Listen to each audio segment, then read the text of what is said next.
This segment of BAM Vision is brought to you by Randy Tinney, Realtor, Century 21 Mazzell & Associates. Call 601-622-4009 for all of your real estate needs. My guest, I'm glad to welcome back a second guest appearance by Joel Bomgar. Joel, the first time you were here, you were running for District 58, House of Representatives.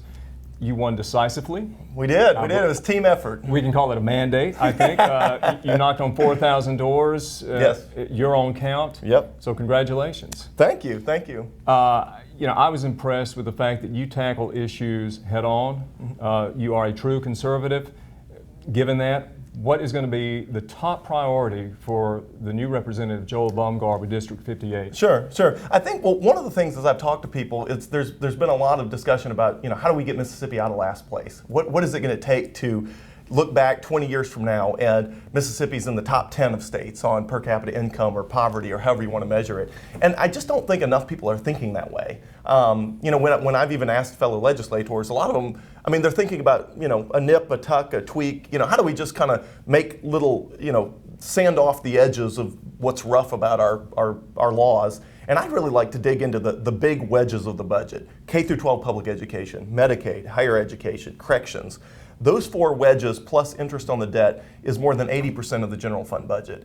And my view is if we're going to go from 49th or 50th, depending on how you want to measure it, to top 10 in America, then we're going to have to do some transformative things in transformative areas. It's not just changing small things. I think we need to look at big wedges of the pie and say, what can we do that that really moves the ball forward? That's pretty ambitious, though, for a freshman.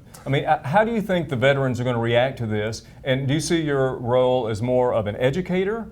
Or, really, it's new territory for you. How are you going to approach this? I think, God gave me a passion for study and learning and research.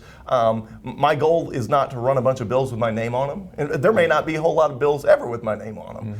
What I want to try to do is figure out what the truth is, figure out what would make Mississippi better, figure out who the right person to run with the bill is, and help them.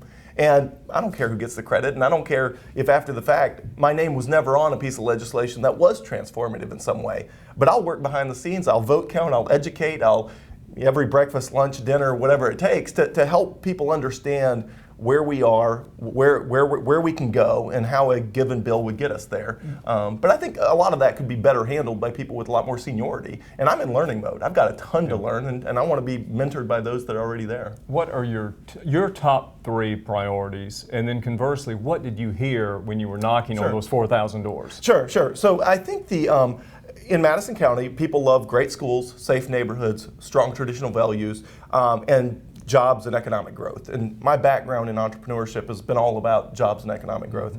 I think in education, people love great schools, but also they want to know that they have options in addition to those great schools. And the example I would use is I love my iPhone. I'm an Apple fan.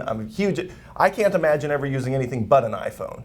But I don't want anybody to tell me that that's my only option, that I'm never allowed to use anything but an iPhone. I like to know that I love this, but I have options if for whatever reason the iPhone is not the best for me. And I think it's the same with great schools. We have great schools in Madison County, but I think when you talk to parents, they love their schools, but they don't want anybody to tell them it's their only option. They want to know that they have options, even if they choose not to exercise those options. So I think more education choice is important and is valuable, even for districts that place a very high value on their current school systems.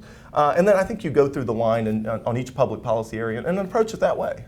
Let's follow up on education and other issues when we come back with our second segment. I'm Jack Chris. This is BAM Vision on BAMSouth.com. Our guest, Representative Joel Bomgar. Stay with us. We'll be right back.